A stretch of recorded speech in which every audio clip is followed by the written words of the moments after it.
Muito bem, pessoal, vamos retomar aqui a nossa discussão. E como eu havia dito para vocês, vale a pena vocês terem contato mais concreto com um modelo de regramento de manutenção da cadeia de custódia. Com a lei anticrime, lá em 2019, entrou em vigor no início de 2020, ou seja, temos 2 anos e meio aí, surgiu no nosso ordenamento jurídico, em especial no Código de Processo Penal, como lei federal, toda uma série de normativos indicando como se faz uma cadeia de custódia. Aí, como eu disse para vocês, eu sei que é meio enfadonho, mas vale a pena a gente ler alguns artigos, obviamente não todos, são vários artigos. Convido vocês a acessarem lá o Código de Processo Penal, a partir do artigo 158A, e acompanharem isso. Muito bem, eu vou lendo aqui com vocês. Vejam só. Artigo 158A. Considera-se cadeia de custódia o conjunto de todos os procedimentos utilizados para manter e documentar a história cronológica do vestígio coletado em locais ou em vítimas de crime, vocês podem traduzir isso para a área administrativa, para rastrear sua posse e manuseio a partir de seu reconhecimento até o descarte. Eu, particularmente, como advogado criminalista, encontro uma série de dificuldades nesse sentido, que a própria polícia não vem seguindo muito isso. Já tive processos onde eu precisava de analisar, para fins probatórios, imagens de circuito interno de TV, e pela perícia que nós fizemos com um especialista em informática forense, ele soltou o laudo e falou: olha, não tem cadeia de custódia, não tem como atestar que essas imagens são verdadeiras, não foram adulteradas. Não é? Então, esse tipo de coisa a gente tem sempre que levar em consideração. Vamos lá, parágrafo 1º. O início da cadeia de custódia dá-se com a preservação do local de crime, aí vocês sempre traduzam isso para a área administrativa, né, na infração disciplinar, né, ou com procedimentos policiais ou periciais nos quais seja detectada a existência de vestígio. Parágrafo 2º. O agente público que reconhecer um elemento como de potencial interesse para a produção da prova pericial fica responsável por sua preservação. Quem tem o primeiro contato tem que haver o registro da documentação. 3. Vestígio é todo objeto ou material bruto, visível ou latente, constatado ou recolhido, que se relaciona à infração penal. Nós não vamos ficar lendo muita coisa não, mas só esses artigos me parecem importantes. Artigo 158b. A cadeia de custódia compreende o rastreamento do vestígio nas seguintes etapas.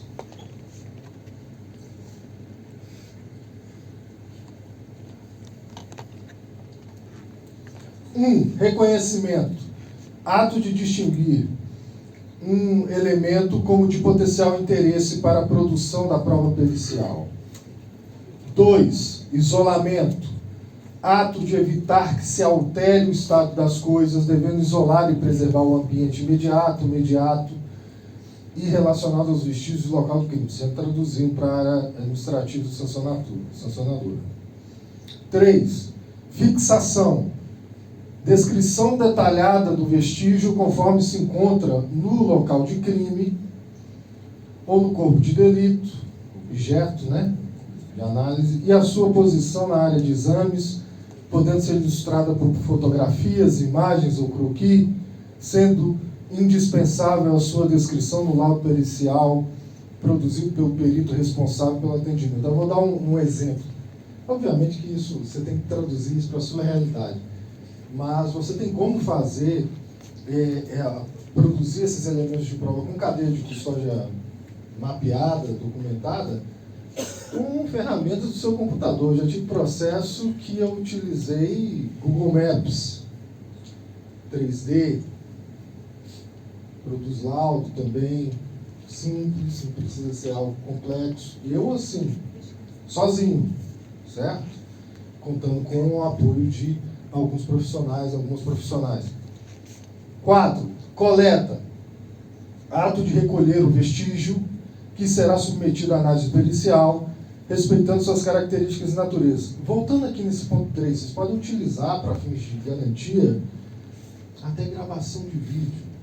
Às vezes, é interessante, em determinada situação, você ligar teu celular, começar a gravar e falar assim: meu nome é tal, seu número de matrícula, estamos em tal local, no dia tal, hora tal, realizando a coleta de tal aparelho, de tal objeto, filma, tudo mais, né? Coloca, condiciona bem a coisa toda. Com um videozinho vocês já começam a mapear a cadeia de custódia e começam a se proteger. A gente tem que inventar, tem que ser criativo nesses momentos, né? Nós vamos discutir aqui também que até a nossa própria administração pública não tem uma série de elementos estruturais para poder realizar a cadeia de custódia, então a gente tem como construir isso daí, e os tribunais aceitam muito bem, não tem muito problema. Muito bem, falamos do 4, 5, acondicionamento, procedimento por meio do qual cada vestígio coletado é embalado de forma individualizada, de acordo com suas características físicas, químicas e biológicas, para posterior análise, com anotação de data, hora e nome de quem realizou a coleta e o acondicionamento. É sempre muito importante, quando você tem esses elementos probatórios, cadeia de custódia 100% é isso, você mapear quem é que teve contato. Olha, eu, servidor tal, coloca lá um lacre, uma etiqueta, bota teu nome, bota a data e a hora que você teve contato, para não ter erro. Até para fins defensivos, para a pessoa que está sendo investigada ou processada poder te chamar e falar assim: olha, como é que foi? E você explica tranquilamente.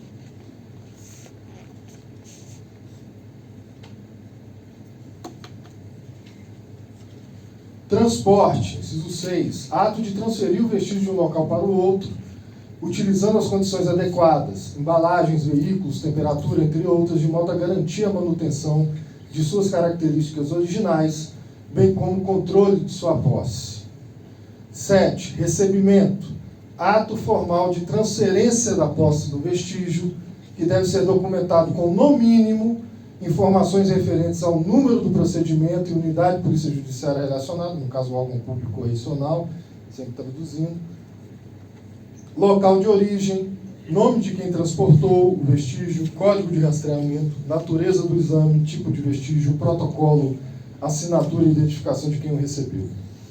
8. Processamento. Exame pericial em si, manipulação do vestígio de acordo com a metodologia adequada às suas características biológicas, físicas e químicas, a fim de se obter o resultado desejado, que deverá ser formalizado em laudo produzido por perito. 9. Armazenamento, procedimento referente à guarda em condições adequadas do material a ser processado, guardado para a realização de contraperícia, descartado ou transportado com vinculação ao número do laudo correspondente. 10. Descarte, procedimento referente à liberação do vestígio, respeitando a legislação vigente e, quando pertinente, mediante autorização judicial. Já estamos acabando, viu, pessoal? Essa parte aqui.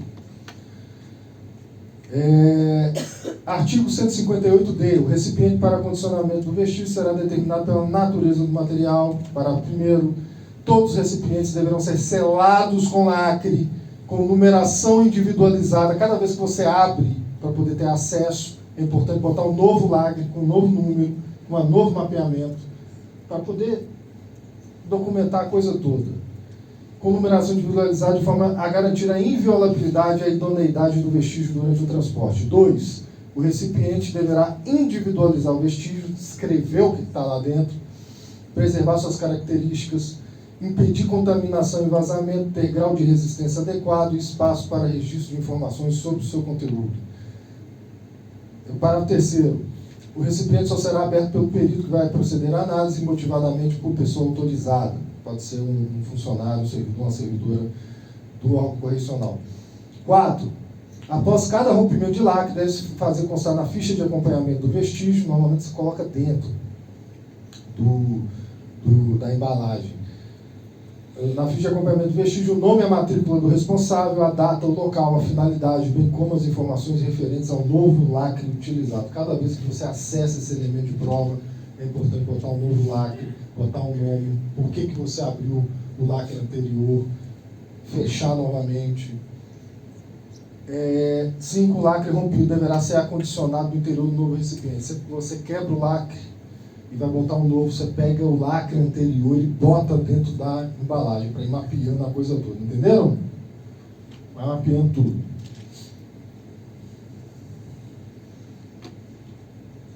Mais um slide só, para não entediar vocês demais nessa leitura, só para vocês terem um contato com isso. Artigo 158-E, todos os institutos de criminalística deverão ter uma central de custódia, que pode ser no órgão correcional também, destinada à guarda e controle dos vestígios, sua gestão deve ser vinculada diretamente ao órgão central de perícia oficial de natureza criminal, sempre traduzindo para a área administrativa.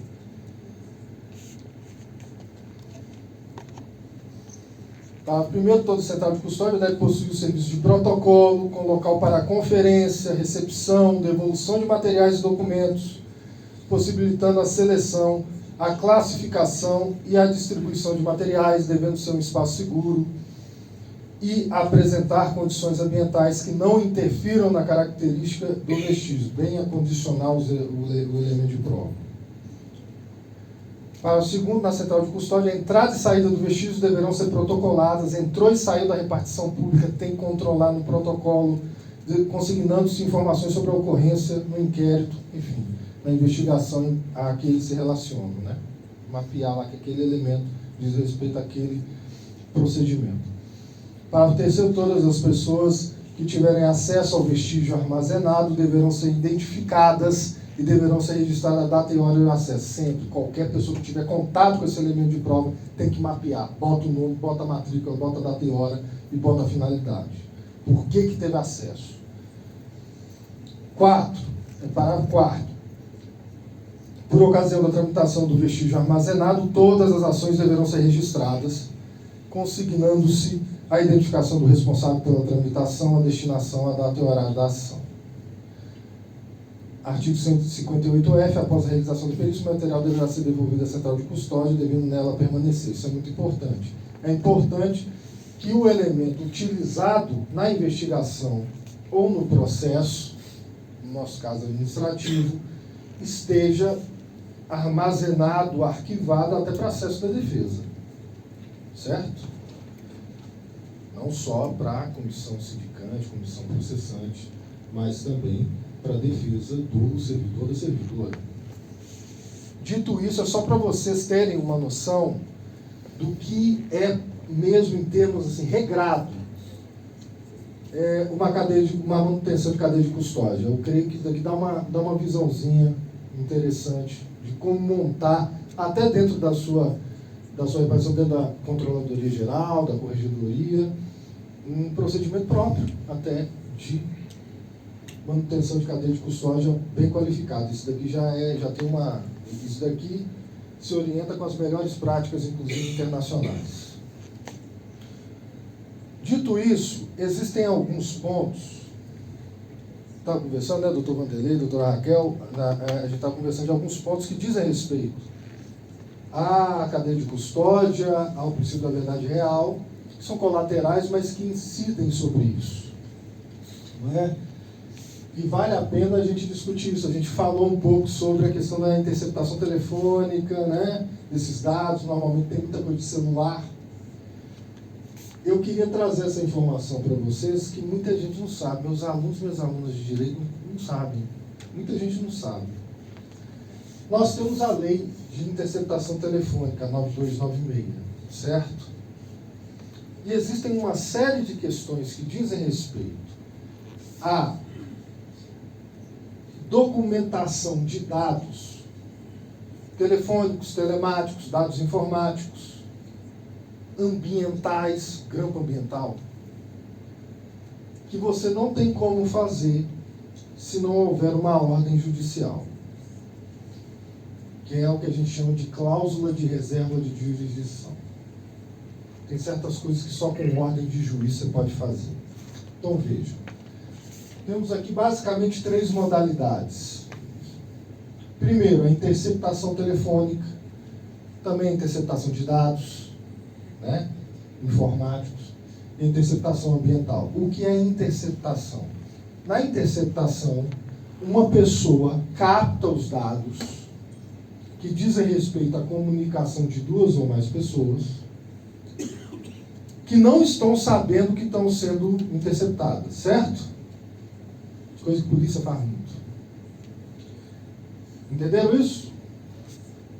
Para que haja interceptação, tem que ter ordem judicial.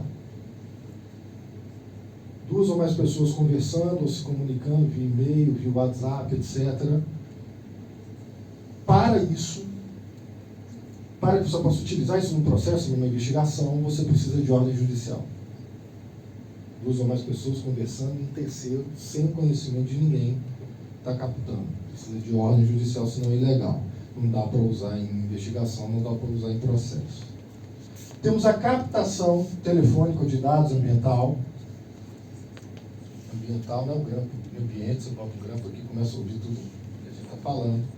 Na captação, nós temos 2 ou mais pessoas conversando, se comunicando, por WhatsApp, por e-mail, por telefone, etc. E pelo menos uma das pessoas que estão conversando sabe que está sendo captada por um terceiro. Entenderam a diferença? Pelo menos uma das pessoas sabe. Existe uma oscilação na jurisprudência, mas via de regra, o que está mantido hoje é que para a captação, mesmo se há uma pessoa que sabe que está sendo gravada, precisa de ordem judicial. Cláusula de reserva de jurisdição. Contudo, chegamos na terceira, que é a famosa gravação clandestina telefônica de dados ambiental. Nessa, temos 2 ou mais interlocutores conversando. E uma das pessoas que participa da conversa, da comunicação, está gravando. Conversando no WhatsApp com alguém, está conversando no telefone com alguém, você grava essa conversa. Está, enfim, dentro de uma sala, etc. Você tem uma conversa com alguém e você está gravando o que está acontecendo. Atenção! Para a gravação clandestina telefônica de dados ambiental, não há necessidade de ordem judicial. Vocês sabiam disso? Seria aquela para comprovação de consciência, alguma coisa desse? Não necessariamente. Veja, mesmo para fins acusatórios, se você participa da comunicação, certo? Você pode utilizar. O que acontece nisso aí? Foi uma boa pergunta. Que é uma coisa que teve em voga aí, até nesses processos aí, Lava Jato, não sei o quê. É a discussão da utilização da prova ilícita.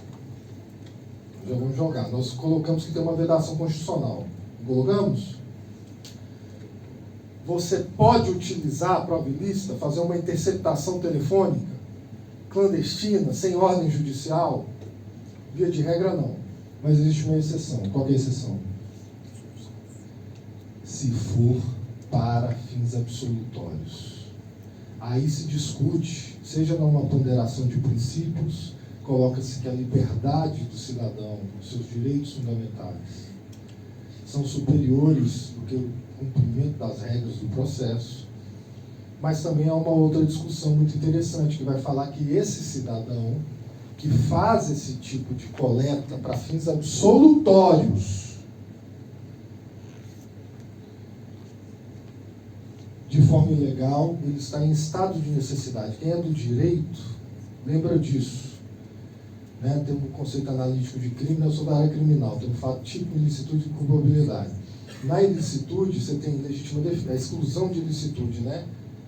O fato é típico, está previsto em lei como crime, mas não é ilícito. Quando você age em legítima defesa, por exemplo, né? Age em legítima defesa, você não vai ser punido. Consentimento do ofendido, né? Em determinados tipos de bem jurídico. Se a vítima está consentindo em ter o seu direito violado, para alguns bem jurídicos, não é para tudo não. Também não é crime, é lícita a conduta. Exercício regular do direito, estrito cumprimento do dever legal e o estado de necessidade. Qual que é a definição de estado de necessidade? No estado de necessidade, você tem dois interesses legítimos em choque. Os dois interesses são legítimos. O interesse do Estado em averiguar o que está acontecendo, legítimo, e o interesse do cidadão de proteger a sua liberdade por ser uma pessoa inocente. Entende-se que nesse choque de interesses legítimos, a liberdade prevalece. Ele é considerado agindo em estado de necessidade, comete um ato que está previsto na lei penal, mas que é lícito, é como se ele agisse em legítima defesa. Claro que tem aquelas, né? Classificação, que perguntou isso aqui? Aonde? Levanta a mão, lá atrás. Deu para responder? Temos até essas questões dos processos aí, né? Operação spoofing e tudo mais, que acusam supostamente um juiz, um corpo de promotores, de realizarem ilegalidades, né? Para não citar nomes, que foi utilizado para anular uma série de processos. Um hacker entrou e levantou, invadiu o Telegram da galera. Você pode, é ilegal, a ação do hacker é ilegal. Você pode utilizar isso para absolver, para anular os processos? Pode. Você pode utilizar isso para poder condenar as pessoas que supostamente cometeram o crime? Entenderam? Está ali atrás? Quer perguntar mais? Diga. Está dando para entender isso? É porque em situações de assédio moral, quando isso eu já vi muito, né? Inclusive já fui uma das partes. Sim. Com relação a assédio moral, então eu pude comprovar. Né? Exato. E outras situações também de outros colegas que também passaram por isso. Sim, você pode utilizar esse tipo de coisa. Aqui estamos falando do administrativo, mas você pode levar para a sua vida. Eu já tive vários processos envolvendo uma praga tremenda nesse nosso país, que é a questão de violência de gênero, né? Violência contra a mulher. A cidadã vai lá e grava. A cidadã capta dados sem ordem judicial, certo? Para se proteger, não pode utilizar para acusar, certo? Mas se você for inocente, de repente você pode captar. Nós tivemos já processo nesse sentido, né? Nesse caso de comunicação, eu falando dos processos de violência de gênero, mais de um, onde a cidadã utilizou isso aqui, ó. Começou a conversar no WhatsApp, trocar áudio, ela conversando, ela não precisa de ordem judicial. Apresentou para mim que sou advogado, fui lá, degravei, tirei o negócio, joguei tudo no processo, a cidadã foi condenada. Entenderam? Pode utilizar isso, para a tua vida, inclusive. Utilizando os processos todos aí. É muito importante. Você está participando da conversa, você pode gravar. E se for para fins absolutórios... Foi utilizada para condenação do infrator. Como é que é? Foi utilizada para condenação, o senhor disse, né? Esse exemplo não foi utilizado. A gravação clandestina, você pode utilizar para condenar. Pode utilizar o que você quiser. Conversa é sua. Conversa é sua? Você está conversando com alguém? Essa conversa não tem expectativa de sigilo, porque se ela for uma conversa confidencial, força de lei, inclusive, você não pode fazer isso. Beleza? Eu sou advogado, eu não posso gravar minha conversação com o meu cliente e depois utilizar isso no processo, porque ela tem expectativa de sigilo. Mas se ela não tem expectativa de sigilo, a tua conversa com quem quer que seja, a tua comunicação com quem quer que seja, pode ser utilizada, inclusive, para acusar. A pergunta da colega lá atrás é quando a prova é ilícita, toda irregular. Você pode utilizar? Pode, excepcionalmente só para absolver, você não pode condenar ninguém, entendeu? Deu para entender aí, pessoal? Beleza, vai. Esse raciocínio... Vamos só fazer a pergunta no microfone aqui? Levantar a mão que a gente leva. Só levantar a mão que a gente leva. Esse raciocínio vale, então, para o ambiente corporativo institucional, né? Porque verificar e-mail entre duas pessoas que, vamos dizer assim, o órgão corregedor, né, o auditoria interna e tal, não participou, mas você está verificando ali, porque em tese você tem ali vamos dizer assim, em alguns casos até a pessoa assina um termo de responsabilidade que aquilo é um equipamento institucional, corporativo, e que para aquela finalidade deve ser usado, né? Então, certo. Aí sai disso aí, né? Em tese sairia, mas a pessoa que for acusada pode argumentar nesse sentido, depende do teor da mensagem. Ela pode argumentar, por exemplo, que a conversa que ela teve, utilizando o equipamento do órgão, certo? Que deve ser utilizado para determinada finalidade, a conversa, por alguma razão, não foi propriamente voltada para essa finalidade, ela pode argumentar, mas via de regra, como é do órgão público, né, como deve ser utilizado aquilo ali, obviamente aquilo não pode ser propriamente publicizado, o gestor, o órgão correcional não pode botar isso na internet, mas ele tem alguma prerrogativa de poder acessar em caso de instauração de investigação ou de processo. Agora, se você for acusado nisso, aí vem um advogado falando aqui. Se você for acusado sobre isso, há um espaço de argumentação também, a depender do conteúdo da conversa, para você se defender e dizer que esse acesso, essa utilização, não propriamente o acesso, mas a utilização disso para poder te sancionar é irregular. Em direito aceita tudo, dá para discutir de tudo, certo? Mas via de regra não. Né? Como é o equipamento do órgão público, você deve utilizá-lo para fins institucionais, para diz respeito ao seu trabalho, existe uma maior abertura, em especial para órgãos correcionais. Certo? Vai. Eu falo vai, assim é como eu falo com meus alunos, vai. Vocês me desculpem. Nesse sentido, eu gostaria que você complementasse, então, Sim. com essa, digamos, confusão que acontece atualmente em relação a gente trabalhar de casa, usando o Home próprio office. equipamento, usando as conversas, né, nosso próprio telefone, como que isso se daria, então?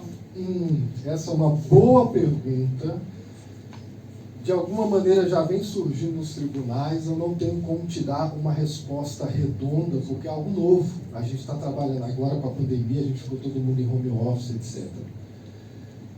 Mas a partir do momento que você utiliza o teu equipamento pessoal para fins de trabalho, é uma coisa que eu fiz muito na universidade dando aula, uma coisa horrorosa de AD, não aprendeu nada.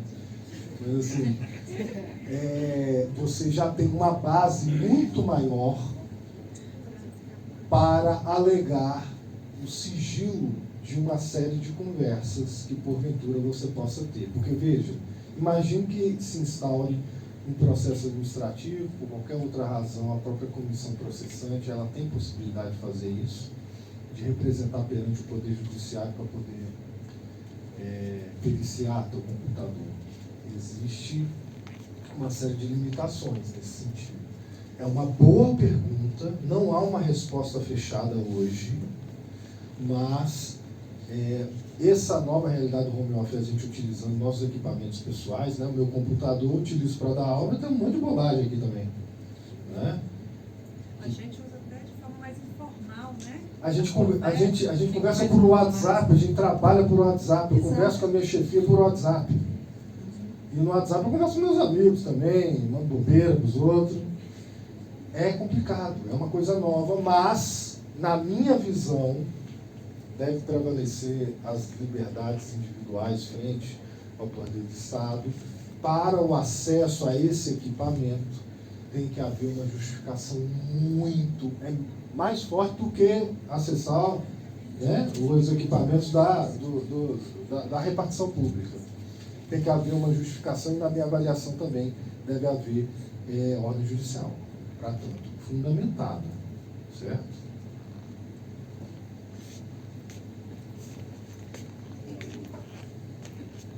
Professor, bom dia. Você falou uma coisa que era muito importante, que eu já tinha notado, que eu não deixaria de perguntar. Sim. Aliás, eu quis ficar até o último dia para ver a sua apresentação. Eu agradeço aí. Eu não pude chegar antes porque eu estava dando aula, estava do outro lado. Você parece, né? É a modéstia, assim. Pô, isso aí. Professor, olha só, você falou uma coisa que é muito interessante. Eu já entendi, mas é tão bom ouvir que é isso mesmo. Ó. Nós todos trabalhamos em corredoria. Então, uma servidora vem sofrendo assédio moral ou sexual numa conversa no WhatsApp. Certo. É inequívoco que ela pode chegar ao seu corregedor, olha aqui o que o colega está fazendo aqui no meu WhatsApp. Pode dar o print, tranquila. pode dar o print, pode apresentar sem ordem judicial. Isso é prova Tranquilo. tranquila. Isso daí é completamente pacífico no tribunal. Tá, já valeu o evento. Tínhamos muita insegurança por isso. Não, isso daí vocês podem ficar tranquilos. Inclusive para a vida, para os seus processos de natureza pessoal, natureza civil, inclusive. Se você participa da conversa, se a conversa é sua, você pode utilizar.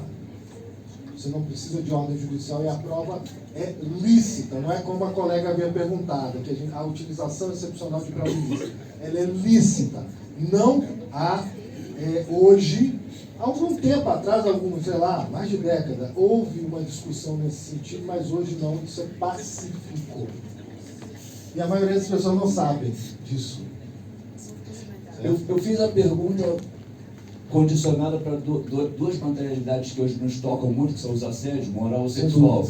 Mas, então, esse seu entendimento ele valeria para qualquer situação. Imagina um fiscal corrupto que ele, por WhatsApp, ele conversa com uma outra colega, deixando claro tudo que ele vem fazendo, independente daquela interlocutora não ser vítima da ação, como seria no caso do assédio, em que a interlocutora é vítima. Não precisa dessa condição de ela ser vítima da ação. Se ele no WhatsApp conversa com outro colega, acabei de ganhar 5 mil na empresa que eu deixei de fiscalizar.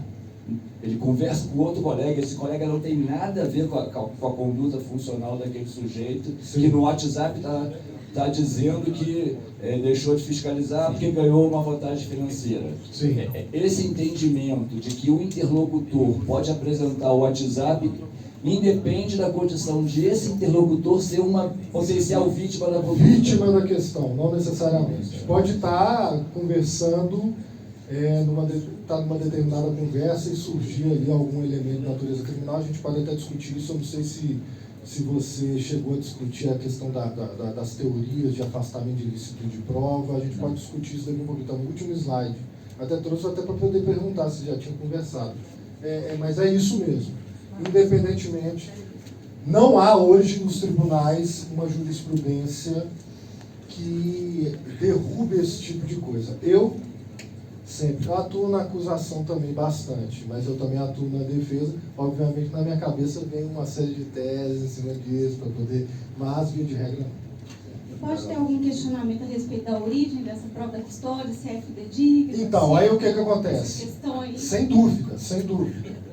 Se você faz isso de um print, apresenta um print, olha o que conversou, e o acusado questiona a origem, pode ser, por exemplo, uma fraude utilizando Photoshop, qualquer outra coisa, é importante que esse material seja levado à perícia.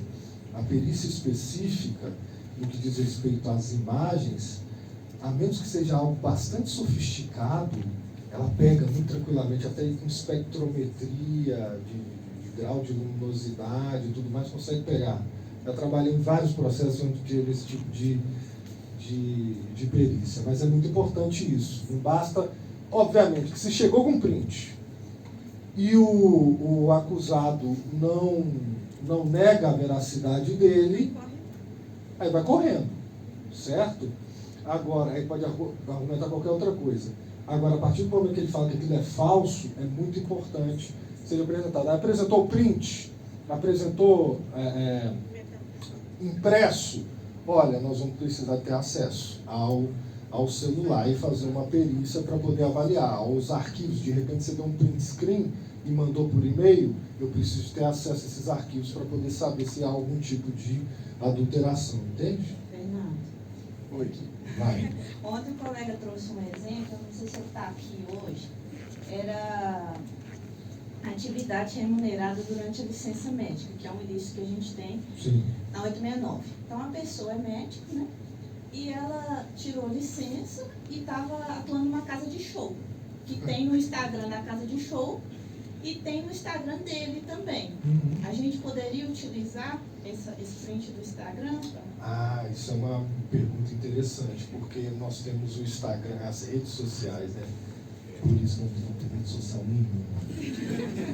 Eu estou off the grid, aí eu fico mais tranquilo. Não é por isso também não, por outras coisas também. Mas é público.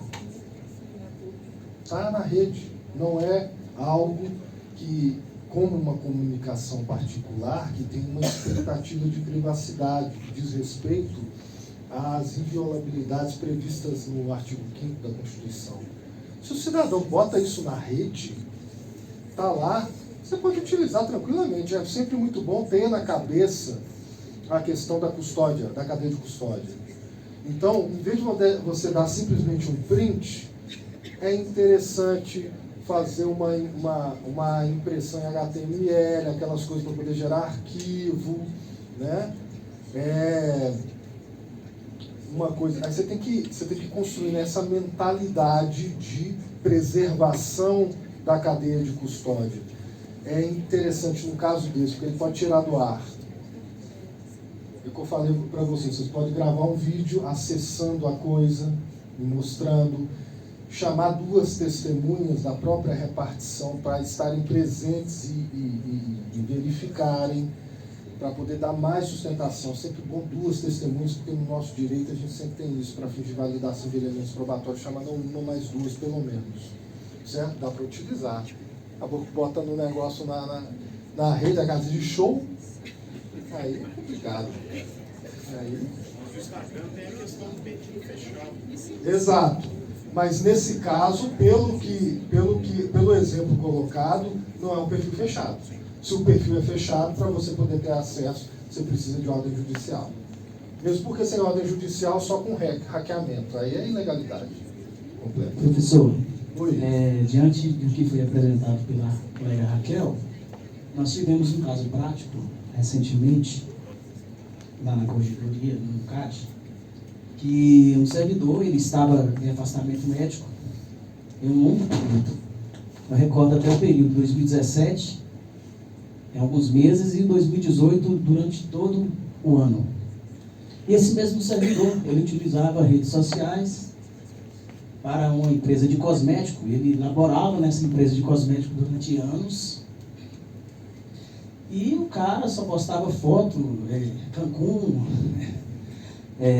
vários lugares, e fazendo a propaganda dessa empresa de cosmético e recebendo aqui do Estado. Ele onerava os cofres públicos. Ele tomava o lugar de alguém também, onde estava em exercício e lotação. E eu reuni a comissão, e nós achamos por bem necessário oficiarmos essa empresa de cosméticos para que apresentasse, durante aquele período que estava constante na portaria inaugural do processo, os possíveis recebimentos ou algo assim.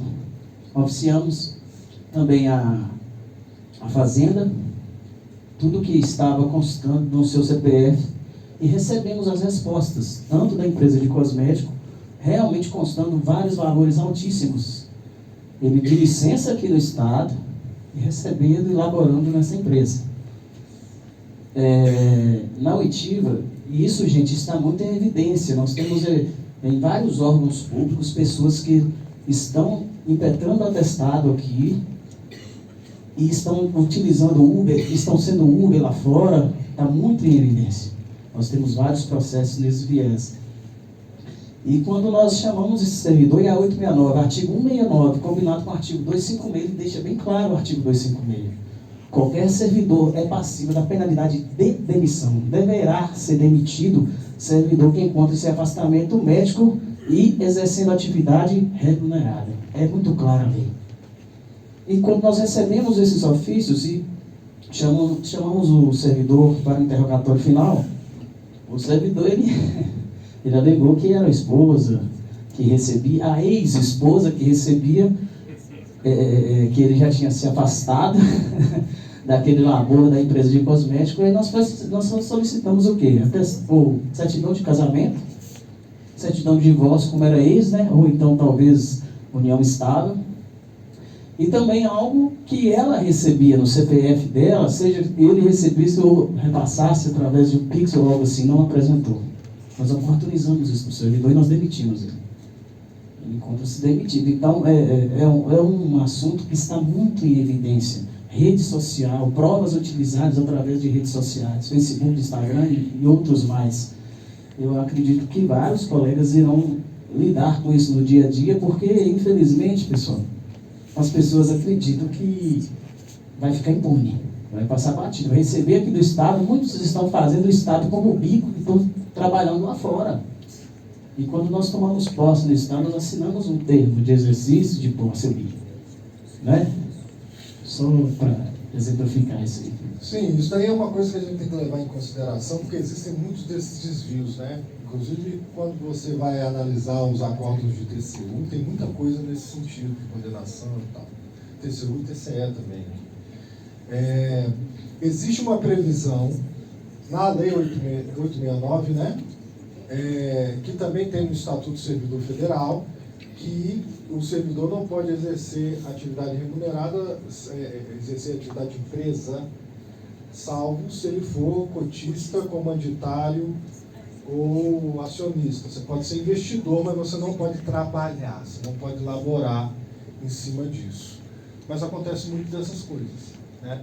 Na nossa realidade, lá como docentes universitários federais, tem muito isso. Você tem o regime nosso, o regime mais comum é o regime de dedicação exclusiva, e o professor tocando empresa, ficando rico por aí e deixando suas atividades laborais dentro da universidade fora, né? Hein? Receberam bolsas. Mas bolsa está fora, você pode receber bolsa. Hein?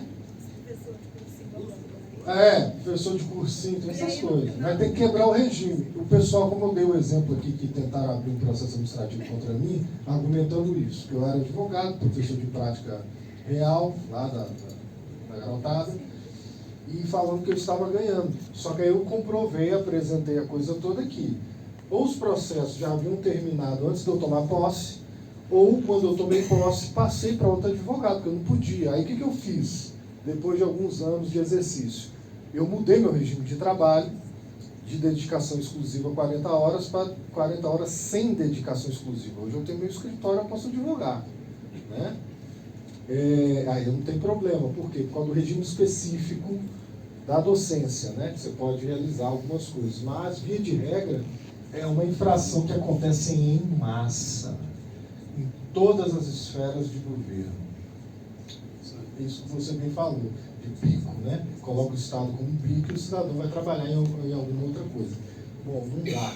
Eu poderia discutir em algumas situações se seria justo ou não, mas em termos legais, segundo prevê a nossa legislação, não pode. Aí eu creio, pelo menos com todas as informações que você traz aqui, né, desse caso, foi a decisão mais correta. Tem que demitir, não tem jeito. Só um momentinho, só para ele falar no microfone. Bom dia.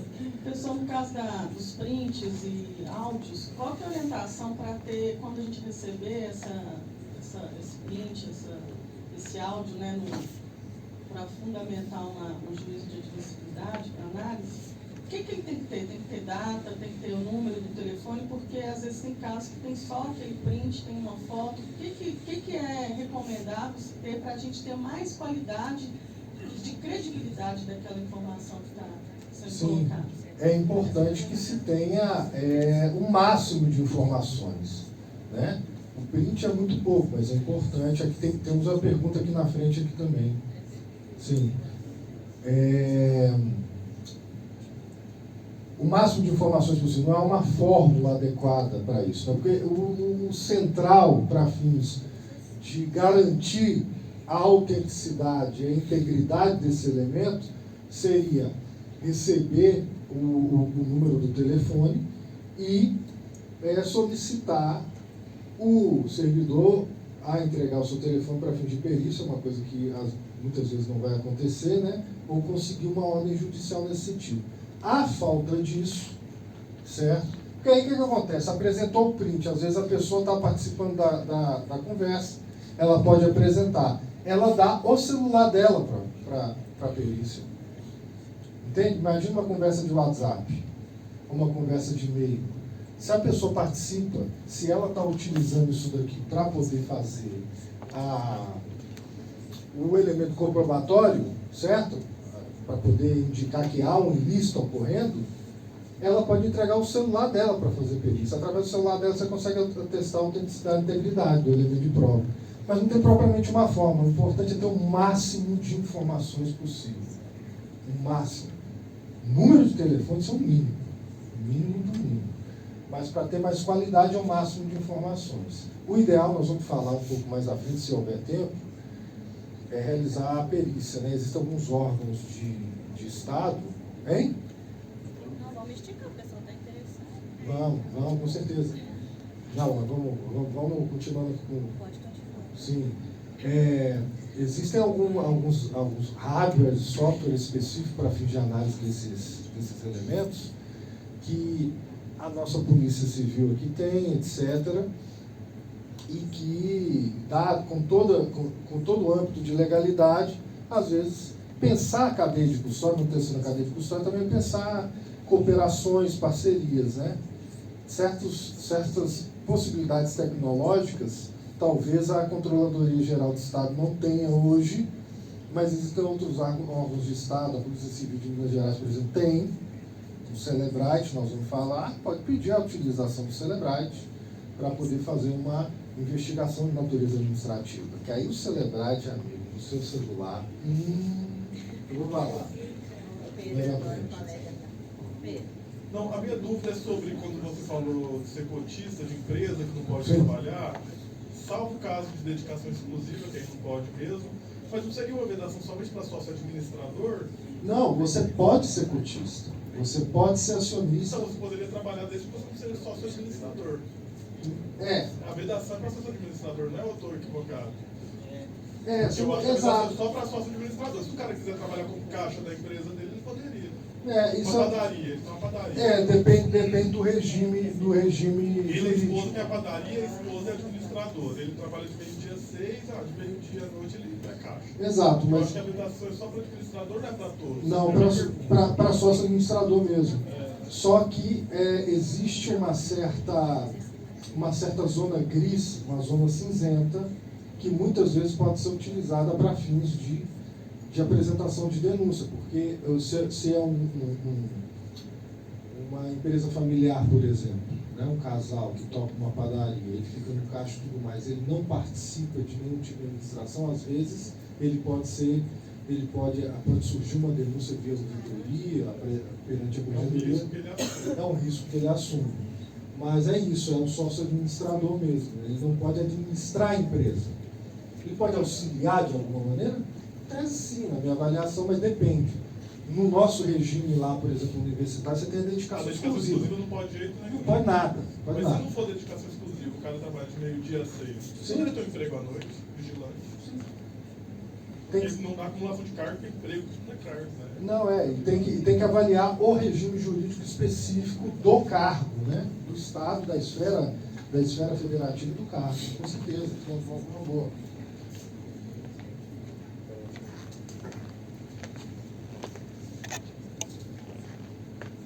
A questão que eu levantei ontem com a Raquel é o seguinte, o que a gente tem para juízo de admissibilidade é somente o Instagram. Nós não temos nenhum outro tipo de prova.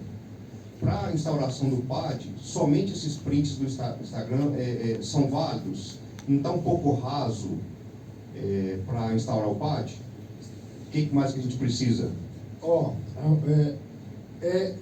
Como eu disse, não existe propriamente uma forma, tem que ter uma justa causa, um lastro mínimo indiciário para a instauração, seja do procedimento de investigação, em especial do PAD, certo? Que é um processo, já tem uma robustez.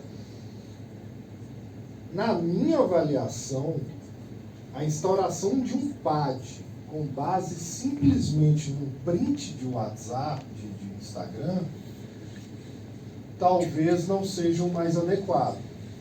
Talvez seja importante instaurar uma investigação, uma sindicância anterior com base nisso, mas a depender desse indício, da fragilidade desse indício, às vezes não justifica nem a sindicância. Sabe como é que a polícia resolveu isso? Porque a polícia, querendo ou não, o procedimento de inquérito policial é um procedimento que é regido pelo direito administrativo, né? A polícia é regida pelo direito administrativo quando vai fazer investigação criminal. O que eles inventaram? Não inventaram, não. A gente nunca utilizou isso, mas eles construíram isso, que me pareceu muito saudável, e eles levantaram lá para o artigo 5º, parágrafo 3º do Código de Processo Penal, falaram, olha, isso está desde o início do Código de Processo Penal em 1941. A gente sabe que não está. Nem há 15 anos atrás ninguém nem discutia isso. Só que a polícia construiu isso e eu acho extremamente saudável e vai um pouco nesse sentido. O que eles construíram? Eles construíram uma espécie de pré-investigação, que eles chamam de verificação de procedência das informações. Então, em vez de eles instaurarem um inquérito, esse inquérito poder gerar um processo, instaurarem uma investigação gerando um processo, eles construíram a VPI, que é um pré-inquérito. Tem elementos muito frágeis nesse sentido, um print de Instagram. Não vamos instaurar nada agora em termos de sindicância, de investigação formalizada, muito menos de processo, né? No caso um PAD. Poderiam pensar nisso. Vamos ver se tem um lastro nesse sentido. Antes de instaurar qualquer coisa, se instaura esse procedimento, chama o cidadão, o dono do Instagram, vê o que ele vai dizer, vê se ele traz alguns outros elementos. Se surgirem esses outros elementos, aí sim você instaura uma investigação.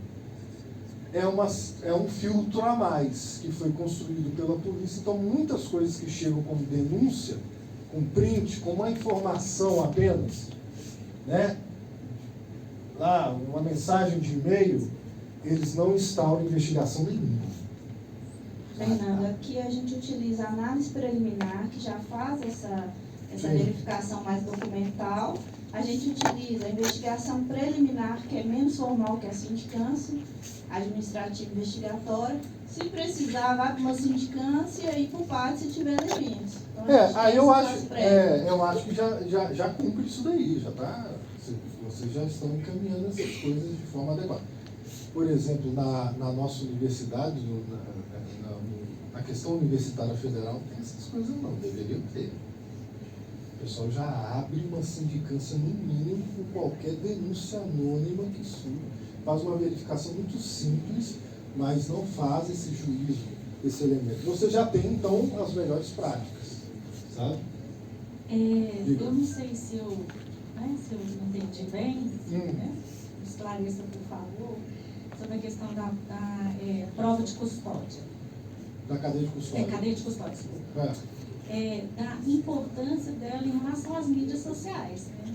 As mídias sociais, para garantir, bom, se é que eu entendi, para garantir a questão, para evitar que seja uma prova questionável, passível de questionamento. Não, a cadeia de custódia, ela contribui para evitar esse tipo, porque as mídias sociais, elas já carregam em si uma grande fragilidade, né? Justamente por serem mídias sociais. Então, eu não sei se... É isso, né? Não, é exatamente isso. Nós temos que tomar cuidado com isso, instaurar qualquer tipo de procedimento, ou mesmo um processo administrativo, disciplinar, com base num print, como o colega bem colocou ali. É importante construir outros elementos de documentação para poder sacramentar que aquilo que foi colhido nas redes sociais não é algo adulterado, não é algo frágil, algo que de fato existe. Penso aqui na minha cabeça, com a minha cabeça de advogado aqui, por exemplo, atuando na assistência da acusação, que eu atuo bastante. grava um vídeo acessando na hora a página, jogando o endereço. O órgão correcional para fazer isso. Jogando o endereço, acessando na hora e gravando o acesso, o scrolling, a coisa toda. Tudo isso gera elementos, essa mentalidade de manutenção de cadeia de custódia. Exatamente isso, para dar mais robustez aos elementos. Por exemplo, recebeu um print lá de WhatsApp, como o colega me colocou. Não vai instaurar, não precisa de instaurar propriamente não. Entra antes. Tá? O perfil está aberto, então você pode entrar, não tem problema. É ir mapeando isso ao máximo, que você constrói um corpo probatório robusto, né, com base na impessoalidade, sempre sem desvio de finalidade, sem utilizar isso para perseguição de servidores e servidoras, que acontece às vezes. Você vai e monta a coisa todinha, e aí quando você... Aí se chegar num PAD da vida, e chegar numa sanção, se o cidadão ou a cidadã for recorrer ao judiciário, vai bater no judiciário, você está cumprindo os elementos probatórios todos. Para o juiz falsear a atuação do órgão correcional vai ficar bem mais difícil. Né? Mas é isso, tem que construir esses elementos, exatamente isso que você vai colocar. Professor, o Sim. que acontece, né? Dentro do Estado, a gente recebe as denúncias normalmente pela Ouvidoria Geral do Estado. E aí a denúncia chega na ouvidoria, ela é encaminhada para uma unidade correcional. A gente percebe que, na maioria das vezes, há uma quebra da custódia dessa prova, antes mesmo de chegar para a gente. Quando a gente faz uma análise preliminar, ou uma investigação, ou até mesmo no PAD, que a gente tenta buscar a origem daquela prova, seja uma conversa ou uma gravação, a gente já não tem mais isso. A captação ela já foi apagada. Então, normalmente isso acontece. E hoje, né, vamos dizer que realmente o Instituto é mais recente, os advogados têm feito arguições de nulidade, contestando a autenticidade dessa prova. Então, o que a gente tem feito, em regra, é mandar realmente para o Instituto de Criminalística da Polícia Civil, pedindo que se faça uma perícia de gravação. Na perícia, a gente faz alguns questionamentos, se há, por exemplo, uma adulteração do conteúdo daquela prova. E com essas respostas e mais a degravação, a gente consegue sustentar. Mas a gente não usa apenas aquela prova. Né? A gente normalmente tem outras para reafirmar aquele conteúdo. Então, assim, é muito raro. Aliás, eu posso dizer que, pelo menos, que eu tenho conhecimento, nunca aconteceu da gente conseguir condenar, da gente sugerir uma penalidade de demissão para um servidor com base apenas nessa prova.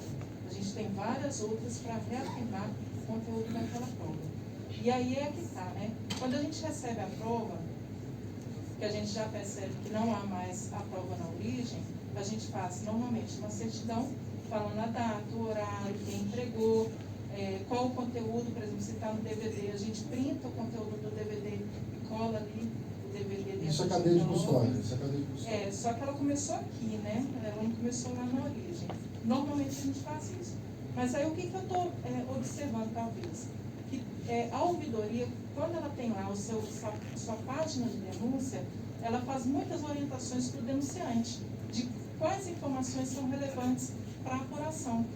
Talvez incluir dentro dessas informações que também faça a guarda daquela mídia, daquela gravação, para que ela seja solicitada depois, caso necessário, né? Que ela esteja disponível para a comissão, no caso o processante, ou então quem estiver conduzindo a investigação preliminar. Então, eu acho que é um ponto bem importante para a gente refletir, já que ela tem sido agora, esse ponto tem sido muito crítico, né, questionado dentro dos processos e dentro também das investigações. Muito importante isso aí. Sim, me parece uma excelente proposta para, de fato, intensificar essa implementação da manutenção da cadeia de custódia. Quando o denunciante chegar, para além das informações que ele já vai apresentar, já dá essa recomendação para que ele custodie esse hardware, né? Por exemplo, no telefone celular, qualquer coisa nesse sentido, para eventual perícia. Muito bom, me parece uma prática excelente, uma excelente proposição. Vamos, temos quanto tempo? Já passou. Já passou, né? Mas, e aí, vamos seguindo? tá. É com vocês aí. Já estamos mais para o final mesmo da nossa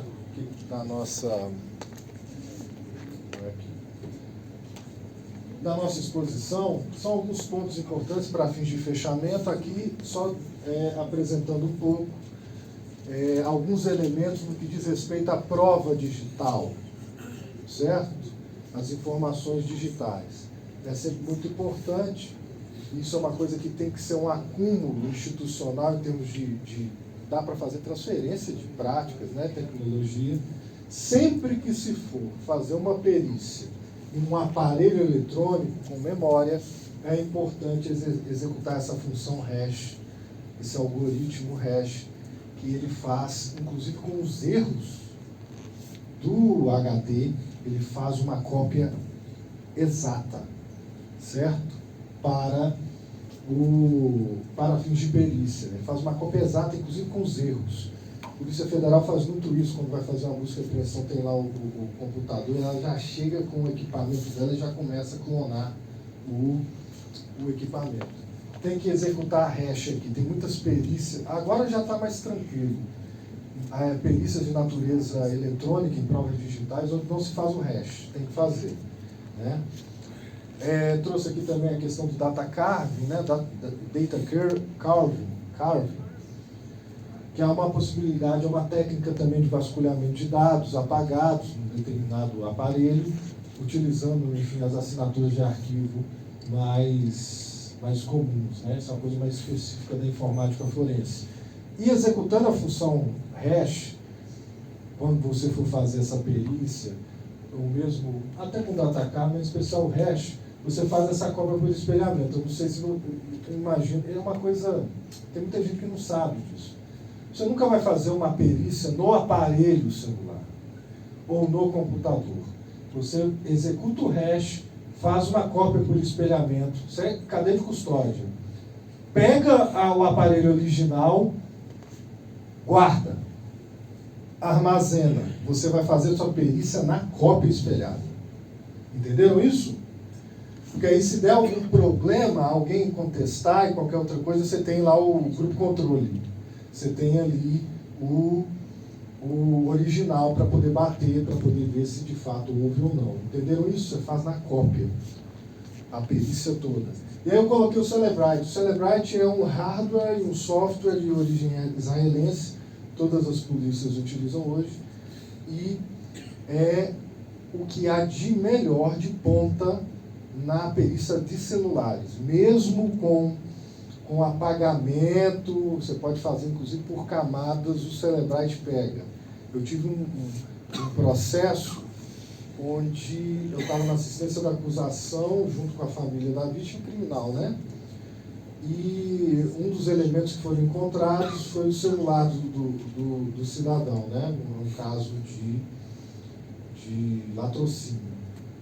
O celular do cidadão foi encontrado em determinado local e nós pedimos o Cellebrite. Entramos em contato com o perito, né? Que tem isso daí, vários peritos têm esse o Cellebrite, aqui a nossa polícia aqui também tem, salvo melhor juízo. Pedi para poder fazer o Cellebrite no iPhone. Veio para mim 12.000 páginas de dados. É para analisar, um negócio horroroso. Mas é o que há de ponta em perícia em aparelhos celulares ou Cellebrite. Você tem que pagar uma licença, tem que ter um hardware específico. E nesse caminho dos órgãos correcionais de se equiparem tecnologicamente para realizar a manutenção da cadeia de custódia, mesmo a produção probatória, fica aí a referência, né? Para mais à frente. E temos também, no que diz respeito a dados digitais, uma ISO, uma NBR ISO 27037, de preservação de dados digitais, que também faz uma descrição bastante interessante do que deve ser uma manutenção de cadeia de custódia de dados digitais. Isso daí já apontando para um aprofundamento, uma sofisticação dos órgãos de correção do nosso Estado, para a realização desse tipo de perícia, esse tipo de produção. Vamos lá. E aí, A gente já adiantou algumas coisas nesse sentido, mas eu queria só mostrar para vocês o acesso a dados a aparelhos celulares sem autorização judicial. O que nós temos hoje? Aqui eu estou com um julgado do STJ que demonstra a jurisprudência deles. Temos também um julgado do STF. Sem ordem judicial, não se pode acessar o telefone de ninguém, a menos que a pessoa autorize expressamente. Não pode, o caboclo não pode entrar no WhatsApp do cidadão, não importa a situação, pode ser flagrante delito, não pode. Gera prova, é ilícita e anula o processo todo.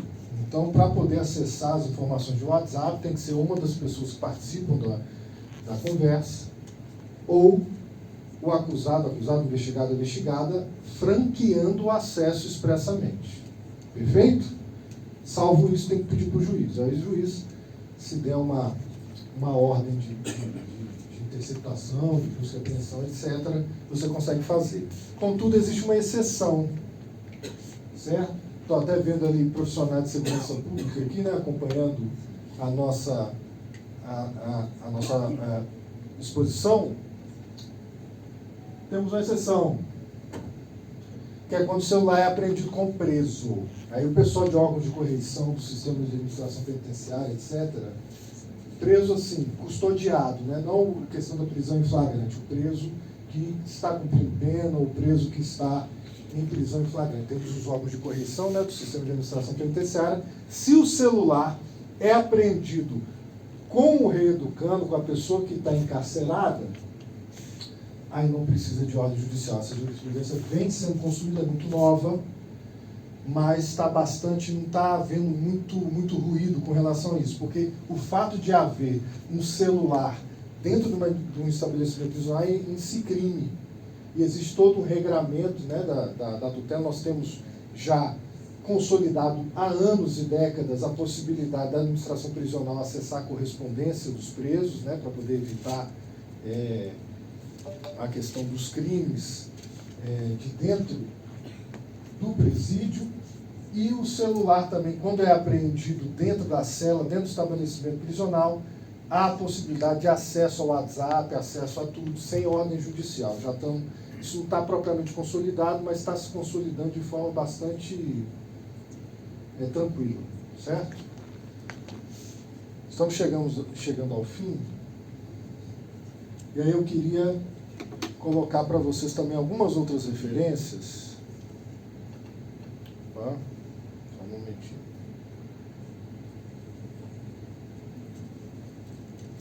Se vocês querem se aprofundar no que diz respeito à manutenção da cadeia de custódia, o padrão ouro, na minha avaliação, é o Manual Europeu para Ciências Forenses, European Network of Forensic Science Institutes, Guidelines for Evaluative Reporting for Forensic Science, né? Um manual para produção de documentos, né? Reporte avaliativo em ciências forenses. Eu, nessa pandemia, no início da pandemia, parou todo mundo, a gente parou de dar aula, parou tudo, não tinha audiência, não tinha nada, e aí a gente foi fazer curso. Aí nossa universidade liberou para a gente fazer curso, lá através daqueles sites, né, de curso, Coursera, e eu resolvi fazer um curso de ciências forenses na Universidade de Lausanne, na Faculdade de Ciências Forenses da Faculdade de Lausanne, na Universidade de Lausanne, lá na Suíça, tudo em inglês e tal. E aí eu tive contato com isso. É outro mundo.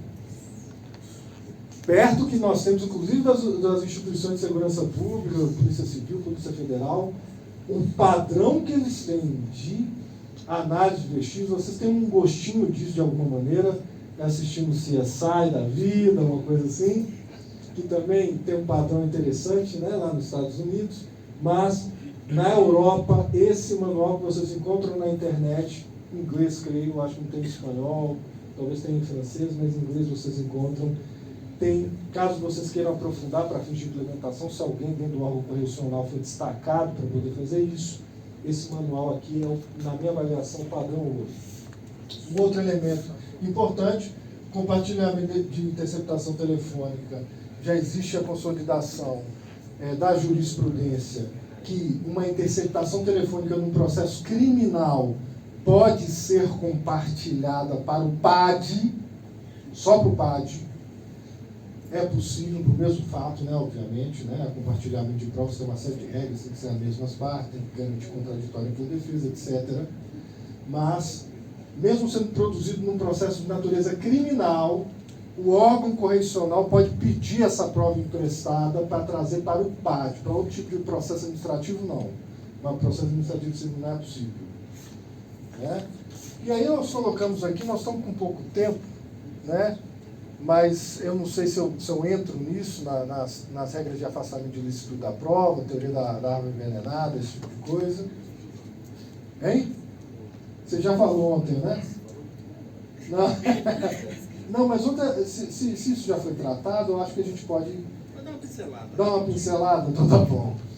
Bom, dito isso tudo, mesmo havendo propriamente uma ilicitude da prova, é possível afastá-la para fins de utilização desses elementos no processo. Isso foi desenvolvido principalmente pelo direito estadunidense, onde nós temos como base a teoria dos frutos da árvore envenenada, né? Teoria da ilicitude da prova derivada. Se uma prova é considerada ilícita, todas as que derivam dela são ilícitas também. Aí você anula tudo, você reconhece a prova ilícita, você anula tudo. Mas você tem como afastar isso. Como você afasta? Daqui é polêmico, eu como advogado de defesa não gosto muito, mas por dever de ofício, estamos aqui conversando com órgãos correcionais que muitas vezes lidam com investigação, etc., temos que colocar. Nós temos duas grandes teorias que a gente pode tratar aqui, que é a primeira teoria, que é a descoberta inevitável, né? Inevitable Discovery, que mesmo se a prova é ilícita, se você consegue demonstrar que se chegaria nessa prova de qualquer jeito, a descoberta dessa prova era inevitável, você pode utilizar essa informação. Certo? Deu para entender? Olha, mesmo se não tivesse feito essa irregularidade, essa ilegalidade, a gente ia chegar nessa prova de qualquer jeito. Se você consegue demonstrar isso no processo, você afasta propriamente a ilicitude. E temos uma outra teoria que é do encontro fortuito de provas, né? Eu até coloquei aqui a Plain View Doctrine. Às vezes você está realizando uma diligência que diz respeito a um determinado elemento e você encontra elementos que dizem respeito a outra irregularidade. É possível isso? É possível. Você pode alegar que isso é irregular porque a diligência foi indicada para poder investigar tal coisa e acabou chegando em outra? Não, por causa dessa teoria. Foi um encontro fortuito. Você tem que demonstrar isso. A Plain View Doctrine vai dizer o seguinte: você tem que demonstrar que você não fez esforços a mais para poder chegar a outras coisas. Você encontrou Plain View, né? Vista aberta, plana. Você foi investigar, foi analisar uma coisa, encontrou outra. Você tem que demonstrar que você não houve desvio de finalidade na sua atuação, certo? Você encontrou por acaso. E esse encontro por acaso pode gerar a instauração de um procedimento, algo nesse sentido. Muito bem, era isso que eu queria apresentar para vocês. Estamos abertos, como estivemos aqui durante a nossa exposição, as perguntas, os comentários. Eu gostaria de agradecer novamente ao doutor, a Corregedoria, a Controladoria Geral na pessoa do doutor Moreira, da doutora Raquel, pelo convite. Estamos à disposição na Universidade Federal de Lavras, eu como profissional também, para poder contribuir para esse avanço. E, novamente, parabéns por estarem se preocupando com esse tema tão candente e tão novo como a cadeia de custódia. É isso. Obrigado, pessoal.